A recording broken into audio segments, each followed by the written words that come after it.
The termination letter lay on David Thompson's kitchen table like an unwelcome Christmas card, its corporate letterhead stark against a red and green placemat that Linda had put out the week before as part of their holiday decorating. December 21st, 2020, 4 days before Christmas, and David was staring at the words that would change everything. Due to ongoing economic challenges related to COVID-19, your position has been eliminated effective immediately. David had worked for Midwestern Manufacturing for 11 years, steadily climbing from floor supervisor to operations manager, building what he thought was job security in an industry that seemed immune to economic downturns. His salary of $68,000 a year had allowed him and Linda to create the kind of middle-class life they had both dreamed of growing up in working-class families. A modest 4-bedroom house in suburban Columbus, Ohio, reliable cars, annual family vacations, and most importantly, the ability to give their 3 children the kind of Christmas mornings they remember from their own childhoods. Linda found David sitting at the table when she returned from her shift as a part-time nurse at the local clinic, still wearing her scrubs and expecting to find him wrapping the last of the Christmas presents they had been accumulating since Black Friday. Instead, she found her husband of 16 years staring at a piece of paper with an expression she had never seen before, a mixture of shock, anger, and something that looked almost like relief. "They let me go," David said simply, handing her the termination letter. "Budget cuts. 23 people from our division, all of us gone by the end of the week." Linda sank into the chair across from him, her mind immediately jumping to the practical implications. Her part-time nursing job brought in about $1,800 a month, enough to help with household expenses when combined with David's salary, but nowhere near sufficient to cover their mortgage, car payments, utilities, and a dozen other financial obligations that sustained their family's lifestyle. But the immediate crisis wasn't just about long-term financial survival. It was about the Christmas that was now just 4 days away and the 3 children upstairs who were expecting the kind of holiday celebration that David and Linda had been carefully planning and saving for all year. Emma, their 14-year-old daughter, had asked for art supplies and a digital drawing tablet that would support her dream of studying graphic design. Michael, their 11-year-old son, wanted a new bicycle and sports equipment for the baseball season he was already anticipating. 7-year-old Sophie had been counting down the days until Christmas with the pure excitement that only small children can sustain, eagerly expecting the dollhouse and accessories that she had been discussing in detail for months. The presents were already purchased, wrapped, and hidden in the basement storage room. Nearly $1,200 worth of carefully chosen gifts that represented months of budgeting, comparison shopping, and the kind of financial planning that middle-class parents do to create magic for their children. Under normal circumstances, those gifts would have been the centerpiece of a Christmas morning that David and Linda had been looking forward to almost as much as their kids. But these weren't normal circumstances. David's severance package would provide 2 weeks of pay, and unemployment benefits would eventually kick in. But there would be a gap of several weeks before any money arrived. Their checking account had $347. Their savings had been depleted earlier in the year, when Linda's hours at the clinic were reduced during the worst of the pandemic, and they were already carrying credit card balances that had been manageable with David's salary, but would become overwhelming without it. The rational response would have been to return the Christmas presents immediately, using the refunds to buy groceries and pay the most urgent bills while they figured out their long-term strategy. Linda and David both knew this, and they spent that first evening discussing the practical steps they needed to take to manage their suddenly precarious financial situation. But something else was happening in their house that December 21st evening, something that had nothing to do with rational financial planning and everything to do with the strange clarity that can emerge from crisis situations. Emma came downstairs while her parents were talking, ostensibly to get a glass of water, but clearly sensing the tension that had settled over the household. At 14, she was old enough to understand that adults sometimes face problems that couldn't be fixed with optimism and family meetings, and she had noticed her father's unusual mood when he came home from work.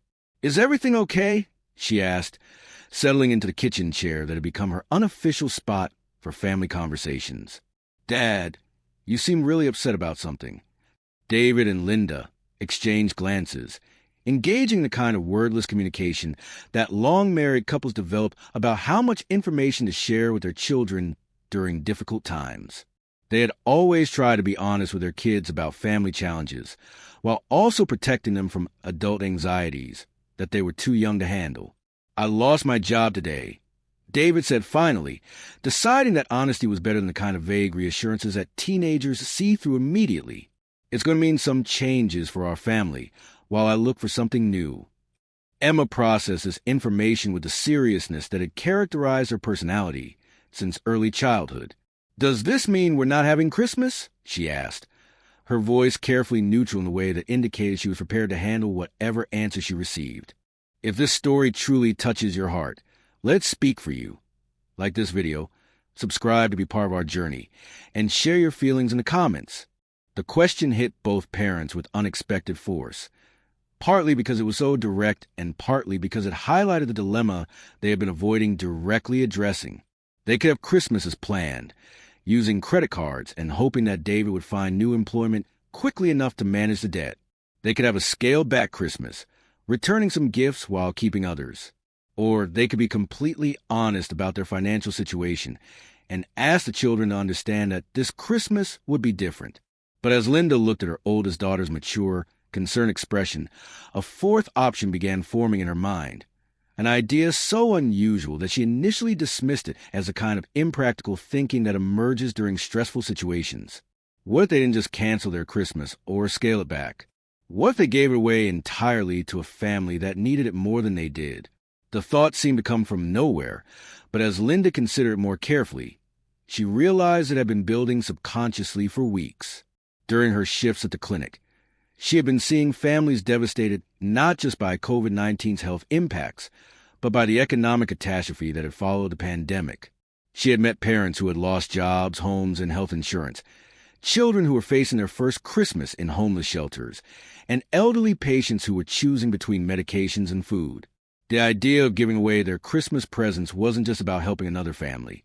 It was about teaching their own children something about generosity, perspective, and the difference between wants and needs that couldn't be learned through lectures or good intentions. "Emma," Linda said, her voice carrying the tentative tone she used when she was testing an idea that might be crazy. "What would you think if we took all of our Christmas presents this year and gave them to a family that really needed them?" Emma stared at her mother as if she had suggested they move to Mars. "You mean give away our presents?" "All of them. All of them," Linda confirmed, looking at David to gauge his reaction. "Dad and I would find a family that's having an even harder time than we are, and we'd give them everything we bought for you guys, plus some food and other things they might need." David's initial reaction was skepticism mixed with concern about what they would tell the younger children. But as he watched Emma process the proposal, he began to see something in her expression that surprised him. Not disappointment or protest, but genuine curiosity about how such a plan would work. "Would we tell them it was from us, or would it be anonymous?" Emma asked, her question revealing that she was seriously considering the idea rather than immediately rejecting it. "I think anonymous would be better," Linda replied, realizing that Emma's engagement with the concept was helping her think to the practical details. The point wouldn't be to get credit for being generous. It would be to help another family and to learn something about what Christmas is really supposed to be about. The conversation continued for another hour, with Emma asking practical questions about how they would find a recipient family, how they would deliver the gifts, and how they would explain the situation to Michael and Sophie. But the most important part of the conversation was Emma's growing enthusiasm for the project, her excitement about being part of something that felt more meaningful than simply receiving presents. By the time they went to bed that night, David and Linda had made a decision that would have seemed impossible earlier in the day. They were going to give away their entire Christmas, not just the presents, but also the groceries Linda had purchased for Christmas dinner, the decorations that were already up around their house, and any other holiday resources they could share with a family that needed them more. But they also knew that the success of their plan would depend on Michael and Sophie's reactions, and they weren't at all certain that a 7-year-old and an 11-year-old would be as adaptable as their teenage sister had proven to be. The next morning, December 22nd, David and Linda gathered their 3 children around the kitchen table for what they expected to be one of the most difficult conversations of their parenting experience. They had decided to be completely honest about their financial situation, their reasoning for wanting to give away their Christmas, and their hope that the family could find a different kind of joy in the holiday by focusing on giving instead of receiving. Michael's initial reaction was exactly what they had feared. "You want to give away my bicycle?" he asked, his voice carrying the kind of betrayed confusion that 11-year-olds express when adults make decisions that seem fundamentally unfair. "But you already bought it. It's mine." Sophie's response was even more direct. "I don't want to give away my dollhouse," she said, tears beginning to form in her eyes. "I've been waiting for forever, and Santa already knows I want it." The conversation that followed tested every parenting skill David and Linda had developed over 14 years of raising children. They had to explain complex concepts about financial responsibility, family values, and social justice to children who just want to have a normal Christmas morning with presents under the tree. But they also discovered that their children were capable of understanding and accepting much more than they had expected. Emma became their ally in the conversation, helping to explain to her younger siblings why their family's decision could be meaningful for everyone involved. She suggested that they could still have Christmas morning together, but instead of opening presents to themselves, they could have the excitement of preparing a surprise for another family. Michael's resistance gradually gave way to curiosity as he began thinking about the logistics of their plan. Who would they give the presents to? How would they find a family that needed help? Could they include a note explaining that the gifts came from another family who wanted to share their Christmas? Sophie required more convincing, but her objections began to soften when Linda suggested that they could still have special Christmas activities as a family, making cookies, watching holiday movies, playing games, and creating the kind of togetherness that didn't depend on expensive presents. The breakthrough moment came when Emma proposed that they could make the gift giving into a kind of family adventure, working together to research recipient families, prepare the presents, and deliver them secretly.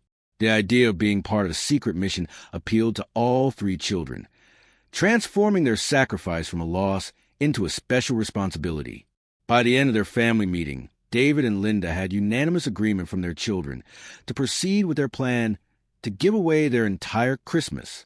But they had also committed to making the experience meaningful and exciting for their kids, which meant they had less than 3 days to identify a recipient family and organize the most complex Christmas project any of them had ever attempted.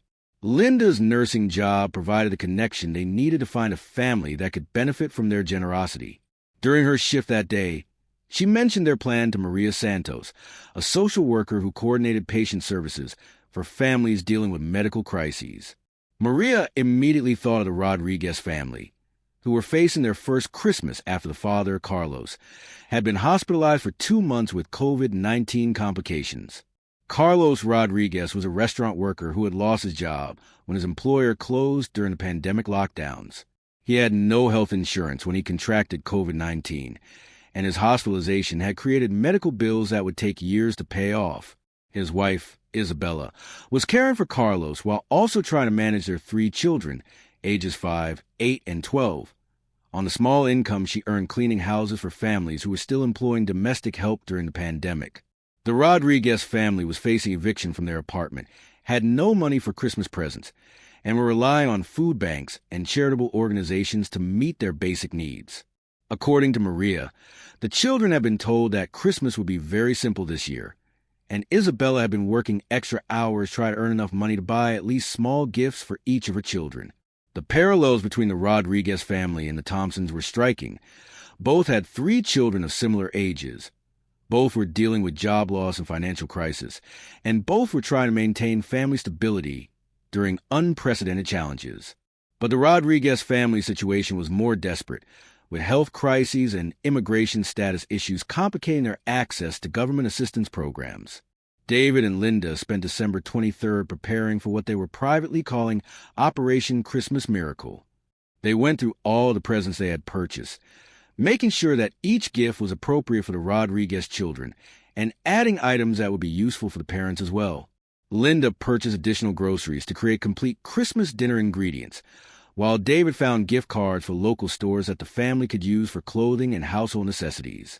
But the most important part of their preparation was helping their own children process what they were doing and why it mattered. Emma, Michael, and Sophie spent the day writing cards to accompany each gift, explaining that the presents came from another family who wanted to share their Christmas joy. The card writing process became a lesson in empathy as each child imagined what it would feel like to be facing Christmas with no presents and no special meal. Michael, who had been most resistant to giving away his bicycle, spent considerable time writing a note to accompany the bike. "I hope you like riding this bike as much as I thought I would," he wrote in his careful 11-year-old handwriting. "I picked it out because it's really good for adventures, and I hope you get to have lots of adventures with it." Sophie's note to accompany the dollhouse was even more touching. "This dollhouse is really special, and I hope you love it forever," she wrote. "My family wanted to give it to you because we think Christmas should be happy for everyone, especially little girls who like to play with dolls." The delivery plan required coordination with Maria Santos and Father Miguel from St. Catherine's Catholic Church, where the Rodriguez family attended services when they were able. The plan was for David and Linda to leave the gifts at the church on Christmas Eve, with Father Miguel facilitating the surprise delivery to the family on Christmas morning. But as Christmas Eve arrived, the Thompson family discovered that their project had grown beyond their original plan. Word of their Christmas gift-giving had spread through Linda's workplace and Emma's school, inspiring other families to contribute additional presents, food, and financial support for the Rodriguez family. What had started as one family giving away their Christmas had become a community effort involving dozens of people. The most surprising contribution came from David's former employer, Midwestern Manufacturing. When David's supervisor heard about the Thompson family's Christmas project, he organized a collection among David's former co-workers that raised over $2,000 for the Rodriguez family. The supervisor also mentioned that the company was beginning to recall some laid-off employees, and that David should stay in contact about potential opportunities in the new year. On Christmas Eve, the Thompson family loaded their car with gifts, food, and supplies for the Rodriguez family, driving to St. Catherine's Church for what felt like the most important delivery of their lives. As they unloaded box after box of presents and groceries, David and Linda felt something they hadn't expected. Not sadness about giving away their children's gifts, but profound excitement about the joy those gifts would create for another family. Emma, Michael, and Sophie helped organize the gifts under the church's Christmas tree, arranging everything carefully and adding their handwritten notes to each package. Watching their children's genuine enthusiasm for giving away their Christmas presents, David and Linda realized that they had accomplished something more valuable than any gift they could have purchased. They had taught their kids that happiness could come from making others happy, that generosity was more satisfying than acquisition, and that families could create meaning together even during difficult times.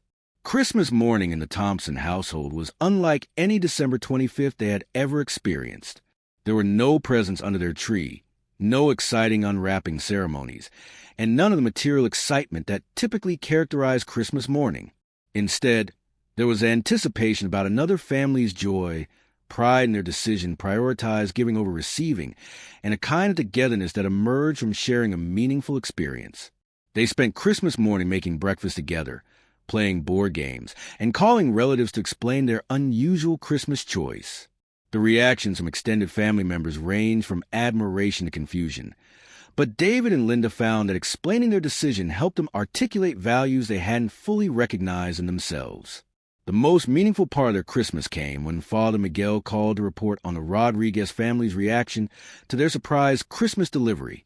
According to priest, Isabella Rodriguez had cried when she saw the pile of gifts and groceries that had been left for her family, and her children had spent hours carefully opening each present while reading the notes from the Thompson children. Isabella asked me to tell the family who did this that they had performed a miracle, Father Miguel reported. She said her children had been prepared for Christmas with no presents, but instead they received more gifts than they had ever seen in their lives. She wanted you to know that your generosity had restored her faith in human goodness. The Rodriguez family's gratitude was deeply moving to the Thompsons, but what surprised them even more was their own sense of fulfillment from the experience. Instead of feeling like they had sacrificed their Christmas, they felt like they had discovered a more meaningful way to celebrate the holiday. The weeks following Christmas brought additional surprises that the Thompson family hadn't anticipated. David received a job offer from a competing manufacturing company that offered better salary and benefits than his previous position. The new job came partly through networking connections he had made while volunteering at St. Catherine's Church, where his family's Christmas story had impressed business leaders who were involved in the church's charitable programs. Linda was offered additional hours at the clinic, with opportunities for advancement that had previously been unavailable. Her colleagues had been so impressed by her family's Christmas generosity that several of them had recommended her for leadership roles in the clinic's community outreach programs. But the most significant changes were in their family dynamics and values. Emma, Michael, and Sophie had experienced firsthand the satisfaction that comes from generous giving, and they began asking for opportunities to help other families throughout the year. Michael started volunteering at a local food bank. Sophie began donating toys she no longer used to a shelter for homeless families, and Emma organized fundraising activities at her school for various charitable causes. The Thompson family's Christmas experience had taught them that abundance wasn't about having everything they wanted. It was about having enough to share with others and finding purpose through service to their community. 6 months after their unusual Christmas, David and Linda were invited to speak at St. Catherine's Church about their experience and its impact on their family values. Their story had inspired several other families in the congregation to reconsider their own approaches to holiday celebrations and charitable giving. "We thought we were making a sacrifice by giving away our Christmas presents," Linda told the church audience. "What we discovered was that we were receiving a gift ourselves, the gift of understanding what really makes families happy and what really matters during the holidays." David added, "Our children learned something that we couldn't have taught them any other way, that the best feeling in the world isn't getting something you want, it's giving something that makes someone else happy. That lesson is worth more than any present we could have bought them." The story of the Thompson family's Christmas gift giving became an annual tradition at St. Catherine's, with other families organizing similar projects each December. The Thompson Christmas Challenge became a church program that matched families willing to give away their holiday celebrations with families in need of support. 3 years after their first experience giving away their Christmas, the Thompson family had established an annual tradition of selecting a different family each year to surprise with their holiday gifts. But they had also learned to balance their generosity with their own family's needs and celebration traditions. Emma, now 17 and preparing for college, reflected on how that first experience of giving away Christmas had shaped her values and life goals. "Before that Christmas, I thought happiness came from getting things I wanted," she said. "After that Christmas, I realized that real happiness comes from being part of something bigger than yourself and from knowing that your actions can make other people's lives better." Michael, now 14 and deeply involved in volunteer activities, had become a leader among his peers in organizing charitable projects. "That Christmas, when we gave away our presents, taught me that you don't have to be rich to help people," he observed. "You just have to be willing to share what you have, even when you don't think you have enough." Sophie, now 10 but wise beyond her years in matters of generosity and community service, had become the family member who most actively looked for opportunities to help others. "I remember thinking I would be sad about not getting my dollhouse," she said, "but I was so excited about another little girl getting to play with it that I forgot to be sad. That's when I learned that giving away good things makes you feel even better than keeping them." David's career had flourished not just because of his professional skills, but because of the reputation for integrity and community service that his family had developed through their charitable activities. His employer had promoted him to regional manager partly because of the leadership qualities he had demonstrated through his volunteer work and community involvement. Linda had completed additional nursing education and become a coordinator for community health programs, using her position to connect families with resources and support services. Her Christmas gift-giving experience had taught her to recognize opportunities for informal assistance and community building that weren't part of formal social service programs.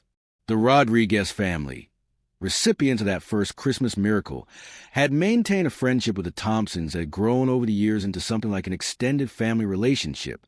Carlos had recovered from his COVID-19 complications and found stable employment with health insurance benefits. Isabella had completed her GED and was studying to become a certified nursing assistant, inspired partly by Linda Thompson's example of combining professional work with community service. The Rodriguez children had thrived in school and remained grateful for the Christmas miracle that had marked a turning point in their family circumstances. The oldest child, now 15, had become involved in her school's volunteer programs and often spoke about the impact of receiving unexpected generosity during her family's darkest period. "The Thompson family taught us that miracles aren't just things that happen to you. she said during a joint presentation the two families made at a community service award ceremony. Miracles are things that people choose to create for each other. When they gave us their Christmas, they weren't just helping us, they were showing us how to help other people. The relationship between the two families had become a model for how charitable giving could build lasting connections across economic and cultural differences. Rather than being a one-time transaction between helpers and recipients, their Christmas exchange had created ongoing relationships that enriched both families' lives. 5 years after that first Christmas gift-giving experience, David and Linda Thompson were recognized by the mayor of Columbus for their contributions to community service and their role in inspiring other families to engage in charitable activities. The award ceremony took place in December, making it a kind of anniversary celebration of the decision that had changed their lives.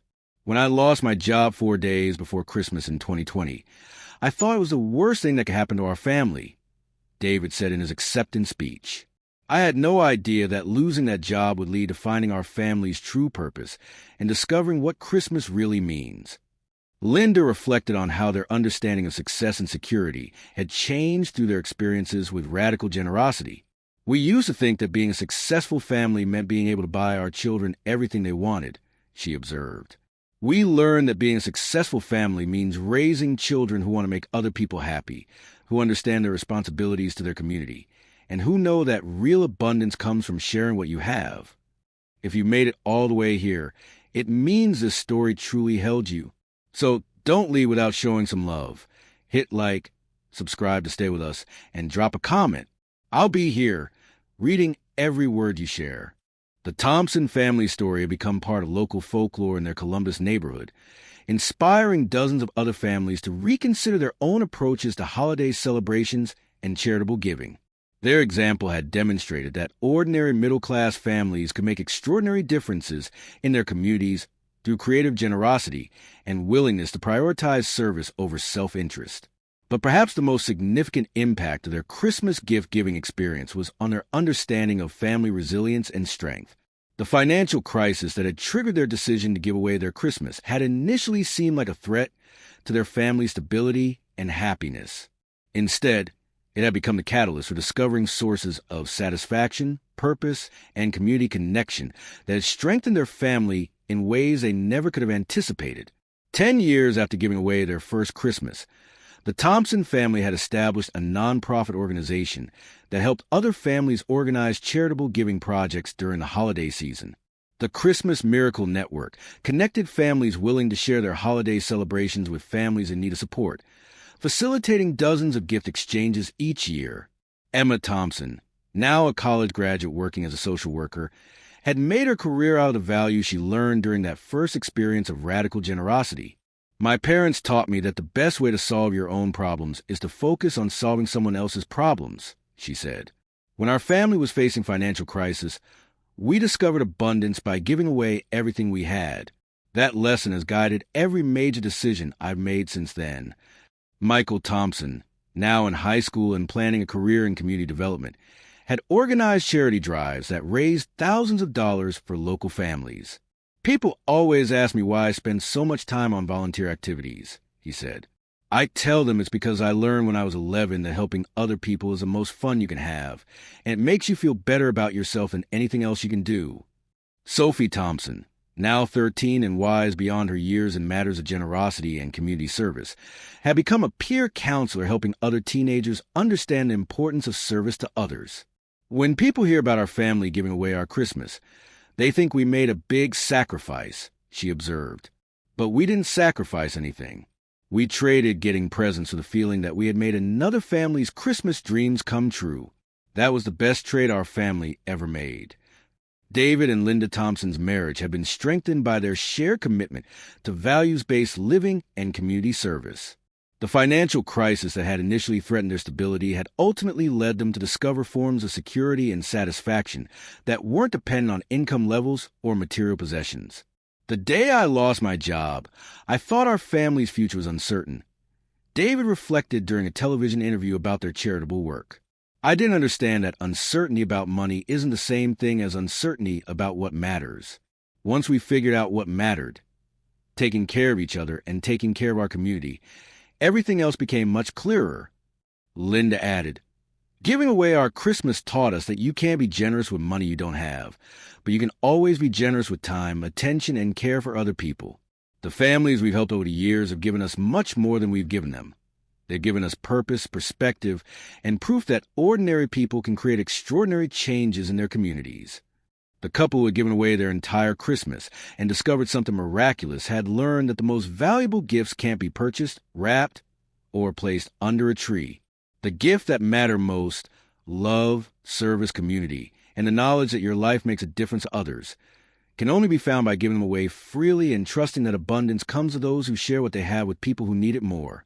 Their story became a testament to the transformative power of radical generosity, proving that sometimes the best way to save Christmas for your own family is to give away to someone else's family, and that the true spirit of the holiday season lies not in what we receive, but in what we choose to give when giving seems impossible. The Thompsons had discovered that Christmas miracles aren't supernatural events that happen to lucky families. They're choices that ordinary families make to create extraordinary moments of love, generosity, and community connection that echo through generations and inspire others to believe in the power of human goodness.